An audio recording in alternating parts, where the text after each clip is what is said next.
प्यारे बच्चों, आप सभी का हमारे चैनल पे बहुत बहुत स्वागत है।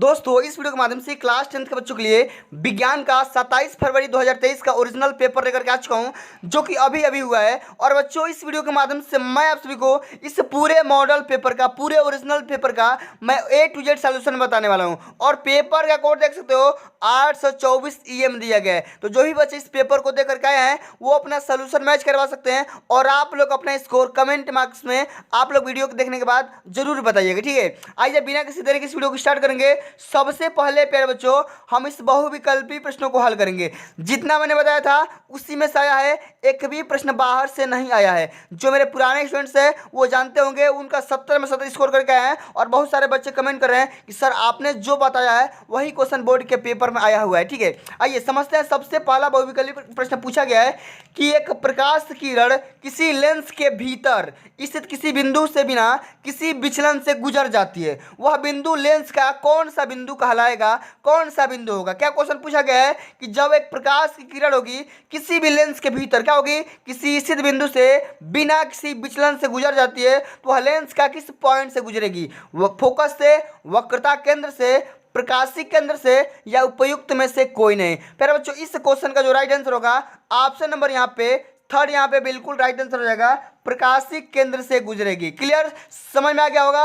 अगर आपने इस क्वेश्चन का सही आंसर बताया है, लगाए होंगे, एक बार कमेंट में जरूर कमेंट करके बताना, ठीक है, ठीक है। आगे देखते हैं। आप लोग बस खाली अपना सॉल्यूशन मैच करवा लो, कितना सही किए हो कितना गलत किए हो, अपना स्कोर कमेंट में जरूर शेयर करिएगा, ठीक है। एक प्रकाश किरण अवतल लेंस के वक्रता केंद्र से होते हुए दर्पण के पृष्ठ पर आपतित होती है। परिवर्तन कोण का मान कितना होगा ये हमें बताना है। यहाँ पे हो जाएगा बच्चों 0 डिग्री। ऑप्शन नंबर तीसरा बिल्कुल यहाँ पे राइट आंसर हो जाएगा। क्लियर, आगे देख लेते हैं। अगला हमारा क्वेश्चन दिया गया है, एक सामान्य आंख वाला व्यक्ति किसी वस्तु को सुस्पष्ट रूप से देख सकता है यदि वस्तु की दूरी आंख से कितनी हो, 50 से लेकर के 100 मीटर के बीच हो, 25 से लेकर के अनंत के बीच हो, 100 से लेकर के 1000 मीटर के बीच हो, और 25 से लेकर के 150 सेंटीमीटर के बीच हो। तो देखो, सामान्य व्यक्ति के लिए, सामान्य आंख वाले व्यक्ति के लिए अगर किसी भी वस्तु को स्पष्ट देखना है तो उसको 25 सेंटीमीटर से लेकर के अनंत के बीच में रखना होगा, ठीक है। ऑप्शन नंबर यहाँ पे बी बिल्कुल यहाँ पे राइट आंसर हो जाएगा। तो जिन भी बच्चों ने इसका बी आंसर क्लिक किए होंगे उनका बिल्कुल यहाँ पे राइट आंसर हो जाएगा, ठीक है। आगे बढ़ते हैं। अगला क्वेश्चन दिया गया है कि किसी परिपथ में लगे विभवांतर को स्थिर रखते हुए परिपथ के प्रतिरोध को तिगुना कर दिया जाता है, तो परिपथ में धारा क्या हो जाएगी। सबसे पहले प्यारे बच्चों, हम ओम्स लॉ के अकॉर्डिंग क्या जानते हैं, V बराबर I इंटू आर होता है। क्या होता है, V बराबर I इंटू आर। अब हमें क्या बोला जा रहा है कि भैया हमें V का मान से वही रखना है और I का मान भी वही रखना है। I का मान तो हमें निकालना है, ठीक है, लेकिन हमें R का क्या हो जाए, R हमारा तिगुना कर देना है, R का मान हमें तिगुना कर देना है, 3R कर देना है। अब यहाँ पे देखो, जो I का मान क्या हो जाएगा, हमें V जब कॉन्स्टेंट रखेंगे यानी I इंटू आर के बराबर कर दो, I इंटू आर के बराबर कर दो, तो हमारा I से I क्या हो जाएगा, ये कैंसिल आउट हो जाएगा। कहने का सेंस ये होगा कि जो I होगा इस I का क्या हो जाएगा, 1/3 गुना हो जाएगा। क्या हो जाएगा, 1/3 हो जाएगा। चौथा ऑप्शन बिल्कुल यहाँ पे राइट आंसर हो जाएगा। क्लियर, चलिए आप लोग मैच करा लो, मिला लो, कौन सा आंसर कितना सही है क्या गलती है, आप लोग अपना स्कोर कमेंट में शेयर जरूर करिएगा, ठीक है। आगे देखते हैं। अगला क्वेश्चन दिया गया है कि किसी मकान में 200 वोल्ट पर विद्युत आपूर्ति की जाती है। मकान में 100 ओम और 200 ओम प्रतिरोध के 2 विद्युत बल्ब प्रतिदिन 1 घंटा प्रयोग में आते हैं, ठीक है। तो प्रतिदिन विद्युत ऊर्जा की खपत कितनी होगी। अब मेरे बच्चों, मैं इसका आप लोगों को डायरेक्ट आंसर बता दे रहा हूँ क्योंकि यहाँ पे करने का प्लेस नहीं है, स्पेस नहीं है। इसका हो जाएगा पर बच्चों, पांचवा का यहाँ पे बी नंबर यहाँ पे सही हो जाएगा, 600 वाट बिल्कुल यहाँ पे राइट आंसर हो जाएगा। क्लियर, चलिए आगे देखते हैं। अगला हमारा क्वेश्चन दिया गया है कि किसी गोलीय दर्पण तथा किसी लेंस की फोकस दूरिया -25 सेंटीमीटर है, तो संभवतः दर्पण और लेंस कौन सा हो सकता है। देखो, अगर हम बात करेंगे फोकस दूरी की, तो फोकस दूरी किस दर्पण में और किस लेंस में निगेटिव होती है ये आपको बताना भैया। कई बार हमने बताया हुआ है कि किस में होता है, तो छठा के यहाँ पे ऑप्शन नंबर डी हो जाएगा, क्योंकि अवतल लेंस में और अवतल दर्पण में दोनों की फोकस दूरी जो होती है क्या होती है भैया, वो निगेटिव रखी जाती है। ऑप्शन नंबर चौथा बिल्कुल यहाँ पे राइट आंसर हो जाएगा, ठीक है। आगे देखते हैं। अगला हमारा क्वेश्चन दिया गया है कि किसी विद्युत परिपथ में 2 ओम, 4 ओम और 6 ओम के 3 प्रतिरोध श्रेणी क्रम में जुड़े गए हैं। परिपथ में 2 एम्पीयर की धारा प्रवाहित हो रही है, तो प्रत्येक प्रतिरोध के सिरों के बीच का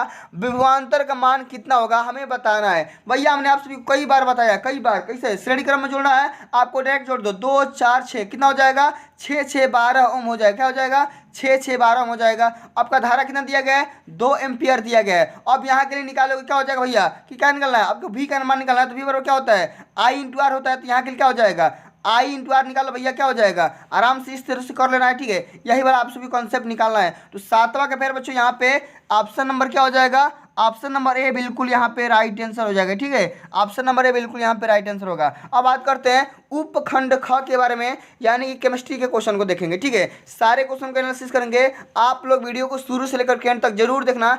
एक बार प्यार से शेयर कर देना, लाइक कर देना, ठीक है। चैनल पर नए हो तो सब्सक्राइब जरूर करना। अगला हमारा क्वेश्चन पूछा गया है कि Zn+H2SO4 यानी कि जिंक को जब हम सल्फ्यूरिक एसिड के साथ रिएक्शन कराएंगे तो हमें क्या मिलेगा, ठीक है। हमें मिल जाएगा जिंक सल्फेट और साथ में हमें हाइड्रोजन गैस रिलीज हो जाएगी। अब हम इस रिएक्शन को क्या बोलेंगे भैया, अब देखो बहुत ही आसान सा क्वेश्चन है। यहाँ पे देखो जितना जिंक यहाँ पे है, जितना जिंक यहाँ पे है, सल्फर यहाँ पे जितना है वहाँ भी सल्फर यहाँ पे है, ऑक्सीजन की मात्रा यहाँ पे है उतना ही मॉलिक्यूल्स लेफ्ट में है जितना राइट में है, ठीक है। हाइड्रोजन भी यहाँ पे मुक्त हो जाएगी। कहने का मतलब ये है कि सारा के सारा जो एलिमेंट है, मॉलिक्यूल्स है, लेफ्ट साइड वाले राइट साइड में यहाँ पे दूसरे माध्यम से क्या हो रहे हैं, संयोग करके क्या बनाते रहे हैं, एक दूसरा एलिमेंट बना दे रहे हैं। इस रिएक्शन को हम क्या बोलेंगे भैया, इसी को हम बोलते हैं विस्थापन अभिक्रिया। क्या बोलते हैं, विस्थापन अभिक्रिया। क्या होते हैं, ये एक दूसरे के क्या होते हैं, रिप्लेस हो जाते हैं। बाकी नया आप कोई मैटर बनाएंगे और मॉलिक्यूल्स में किसी प्रकार का चेंज नहीं किया जाएगा, ठीक है। आगे देखते हैं NO2CO3 का प्रचलित नाम क्या होगा भैया, इसका नाम क्या होगा। तो 9वां का यहाँ पे राइट आंसर क्या हो जाएगा भैया, ऑप्शन नंबर सी, यही धावन सोडा है। क्या है,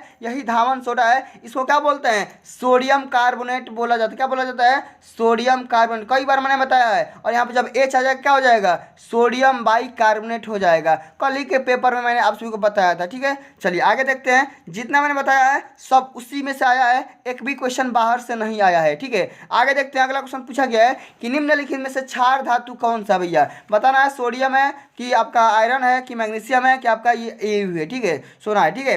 तो देख लेते हैं भैया क्षार धातु कौन सा हो जाएगा। क्षार धातु हमारा क्या हो जाएगा, ऑप्शन नंबर ए बिल्कुल यहाँ पे राइट आंसर हो जाएगा, सोडियम हो जाएगा, ठीक है। समझ में आ गया। चलिए आगे देख लेते हैं। अगला हमारा क्वेश्चन क्या बोला जा रहा है बच्चा, ठीक है। आराम से बस खाली क्वेश्चन को देखते रहो और पसंद है तो एक बार वीडियो को लाइक जरूर करना, ठीक है। 11 का मैं डायरेक्ट आंसर बता दे रहा हूँ। ये देखो हेलो एल्केन, एल्कोहल, कीटोन और एल्किन का यहाँ पे क्या दिखाया गया, IUPAC नाम दिखाया गया है। आपको क्या करना है, सही ऑप्शन बताना है। तो 11 का ऑप्शन नंबर यहाँ पे क्या हो जाएगा, ऑप्शन नंबर पहला आई सत्य हो जाएगा, ऑप्शन नंबर पहला आई सत्य हो जाएगा, ठीक है। आपको ये बताना है कि भैया किसका IUPAC नाम होता है, ठीक है। चलिए आगे देख लेते हैं कि क्षार धातुएं कौन सी होती है। क्षार धातुएं 12 का यहाँ पे ऑप्शन नंबर बी बिल्कुल यहाँ पे राइट आंसर होगा, लिथियम, सोडियम, पोटेशियम। क्या हो जाएगा, ये सभी क्या हो जाएंगी, क्षार धातु हो जाएंगी। ऑप्शन नंबर बी बिल्कुल यहाँ पे राइट आंसर होगा। अब अगला हमारा क्वेश्चन दिया गया है एल्काइन का समान सूत्र क्या होगा। एल्काइन का समान सूत्र क्या होगा, CnH2n-2 होता है। क्या होता है, CnH2n-2 होता है। कई बार हमने बताया एल्केन, एल्काइन और एल्कीन, कई बार हमने बताया, तीनों का समान सूत्र बताया है, एग्जाम्पल भी हमने बताया हुआ है, ठीक है। चलिए आगे देख लेते हैं। अब बायो क्वेश्चन को देखते हैं। बहुत ही इजी पूछा गया है कि पौधों में जड़ों के द्वारा अवशोषित जल व खनिज लवण का परिवहन किसके माध्यम से होता है भैया, किसके माध्यम से होता है, ये होता है जाइलम के माध्यम से। किसके माध्यम से, जाइलम के माध्यम से। मैंने कई बार कल ही बताया था कि जाइलम के द्वारा क्या होता है भैया, तो जल का परिवहन होता है, ठीक है। आगे देखते हैं कि स्वस्थ मनुष्य में सामान्य रक्तदाब यानी जो ब्लड प्रेशर होता है वो कितना होता है, कितना रखा जाता है भैया। तो 15 का ऑप्शन नंबर सी 120/80 होना चाहिए, ठीक है। आपका 120/80 होना चाहिए। ऑप्शन नंबर तीसरा बिल्कुल यहाँ पे राइट आंसर हो जाएगा। आगे देख लेते हैं कि निम्नलिखित में से कौन सा समजात अंगों का सर्वश्रेष्ठ उदाहरण है। ये बच्चों अब की बार के कई पेपर के कोड में पूछा गया है। तो क्या हो जाएगा, 16 का ऑप्शन नंबर ये हो जाएगा, चमगादड़ व पक्षियों के पंख हो जाएंगे, ठीक है। ये क्या हो जाएंगे भैया, समकक्ष हो जाएंगे, ठीक है। चलिए आगे बात करते हैं कि मेंडल के अनुसार मटर के पौधों में निम्नलिखित में से कौन सा जीनोटाइप लंबे तने व झुर्रीदार बीजों के लक्षण व्यक्त करते हैं। कई बार हमने बता रखा है भैया, कई बार हमने बता रखा है TT और RR हो जाएंगे। क्या हो जाएंगे, टीटी और आरआर हो जाएंगे। ठीक है, लंबे के लिए टीटी और झुर्रीदार बीजों के लिए आरआर यहाँ पे लक्षण प्रयोग किया जाता है। ठीक है, चलिए आगे देख लेते हैं कि द्विखंडन विधि के द्वारा अलैंगिक जनन होता है। किसमें होता है भैया? कई बार बताया हुआ है। 18 का ऑप्शन नंबर पहले से तो हो जाएगा अमीबा में। ठीक है, आगे देख लेते हैं। अगला क्वेश्चन पूछा गया है कि स्थानीय निवासियों के द्वारा वन संपदा को बचाने के लिए प्रसिद्ध चिपको आंदोलन कहाँ आयोजित किया गया था? कहाँ किया गया था भैया? ये किया गया था हिमालय के गढ़वाल क्षेत्र में। हिमालय के गढ़वाल क्षेत्र में ऑप्शन नंबर पहला ही सत्य हो जाएगा। ठीक है, आगे बढ़ जाते हैं। अगला हमारा अंतिम नंबर क्वेश्चन है कि जठर ग्रंथियाँ उपस्थित होती है किसमें होती है भैया? ये होती है अमाशय में। कहाँ पे होती है? अमाशय में होती है। क्लियर,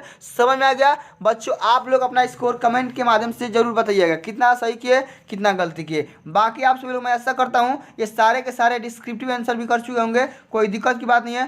सभी क्वेश्चन आसान थे। जितना मैंने बताया था विद्युत मोटर, जनरेटर, विद्युत चुंबकीय प्रेरण, जितना मैंने बताया था, जितना रिएक्शन करवाया था, सब एकदम वही आया था। एक भी क्वेश्चन बाहर से नहीं आया है। ठीक है, आशा करता हूँ आप लोग का पेपर बहुत ही बढ़िया गया होगा। आप लोग पेपर को कमेंट में अपना स्कोर जरूर शेयर करिएगा। ठीक है, मिलते हैं अगली वीडियो में, तब तक के लिए जय हिंद, जय भारत, वंदे मातरम।